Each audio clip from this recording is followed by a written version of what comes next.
जसं की तुम्हाला सर्वांना माहिती आहे, सोनलचे काही विचार आहेत आणि त्याबद्दल तिचे प्रश्नही आहेत आणि तिला त्या प्रश्नांची उत्तरं मिळत नाही आहेत. आणि आता पुन्हा तिला काहीही समजेना. पहिल्या मैत्रिणीने घातलेल्या समजुतीचा तिला विसर पडू लागला आणि पुन्हा ती पूर्वीसारखाच विचार करू लागली. स्वतःला त्या विचारांच्या जाळ्यात गुंतवून घेऊ लागली. पण आता तिने स्वतःला जास्त विचार न करू देता तिच्या एका मित्राला फोन केला. तिचा हा मित्र निसर्गप्रेमी होता. तिला एवढं तर कळालं होतं, आपल्या अडचणींची योग्य व्यक्तीबरोबर चर्चा केल्यावर नक्कीच समाधान भेटतं. तिनं तिच्या दुसऱ्या मित्राला बोलवून घेतलं आणि त्याला सांगू लागली की तिला कसले कसले विचार वेडावून टाकतायत. ती सांगू लागली, हे बघ, मी रोज सकाळी उठते, तशी मी नेहमीची कामं करू लागते आणि तशीच नेहमीसारखी मी कामाला लागली की मला वाटतं की बस झाला रोजचा बेचा पाडा सुरू. आणि हा विचार डोक्यात आला की सगळं काही बोरिंग वाटायला लागतं. आणि मग असा प्रश्न पडतो की मी काय फक्त हेच करायला या जगात आहे काय? आणि असं असेल तर मग काय कामाचं आहे हे आयुष्य? आता तिचं एवढं सगळं ऐकल्यानंतर त्याला तर कळलं होतं की हिच्याकडे कामं कमी आणि रिकामा वेळ जास्त आहे.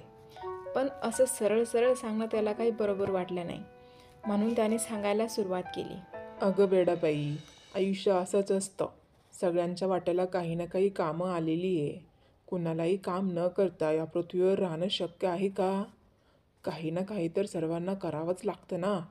मग तूच का एवढी नाराज होतीयेस? मी नाराज नाही होते, पण मी माझ्या डोक्यात रोज रोज येणाऱ्या त्या विचारांना कंटाळली आहे. किती प्रयत्न केला मी त्या विचारांतून बाहेर पडण्याचा, सगळे प्रयत्न वायाला गेले.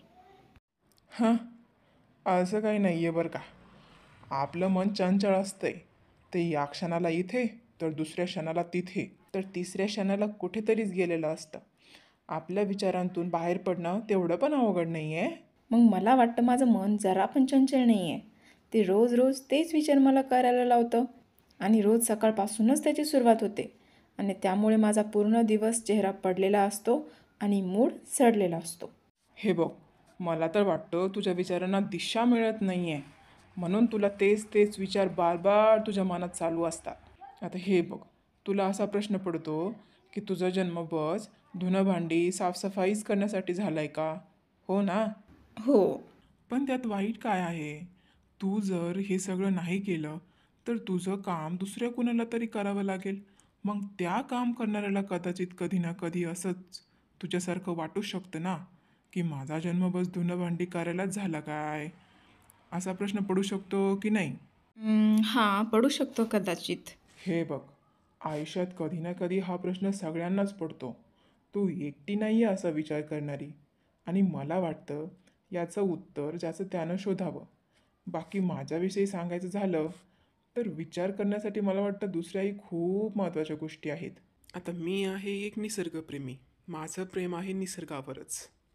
मी जर कधी अस्वस्थ झालो तर मी रानातल्या त्या भल्या मोठ्या घनदाट पानांच्या वडाखाली जाऊन विश्रांती घेतो. तो मंद मंद वारा, त्या वाऱ्यामुळे पानांची होणारी सळसळ, तो पक्ष्यांच्या आपापल्या घरट्यातून येणारी चिवचिवाट आणि ती पानं आडून येणारी सूर्यकिरणांची चमक. आ, किती शांतता, किती समाधान वाटतं तिथे. तर कधी कधी त्या गावाबाहेरच्या टेकडीवर जाऊन बसतो. चरायला आलेले शेळ्यांचे मेंढ्याची कळप त्यांच्या त्यांच्या गोठ्याकडे परतत असतात. पक्ष्यांचे थवेच्या थवे आकाशात एका दिशेने जाताना दिसतात. सूर्य शांत झालेला असतो. आकाशात लाल, तांबड्या, पिवळ्या, शेंद्र्या रंगांची उधळण करून त्याच रंगामध्ये डुबून जातो. त्याच्या या शांत रंगामुळे माझं मनही शांत होतं. या निसर्गात किती गोष्टी आहेत ज्या मला विचार करायला लावतात, की किती कल्पनाशक्ती लागली असेल त्या शिल्पकाराला, ज्याने हे सगळं बनवलंय. मोर किती किती रंगांनी रंगलाय, त्याच्या प्रत्येक पिसात मनमोहक रंग भरलेत. त्याचा आवाज, त्याची चाल, सगळं किती आकर्षून घेणारं आहे. आणि ससा, ससा तर फक्त पांढरा आहे, पण त्याचेही ते काहीतरी ऐकण्यासाठी टवकारलेले कान, ते सुंदर कोरीव डोळे, इवलासाच.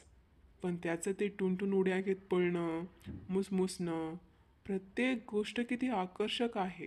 आपला निसर्ग अशा कित्येक आश्चर्यांनी भरलेला आहे, ज्याकडे बघून भान हरपून जातं आणि नैराश्य, उदासपणा अशा गोष्टींना जागाच राहत नाही. माझं मन तर या निसर्गातच रमतं. तुझंही रमेल.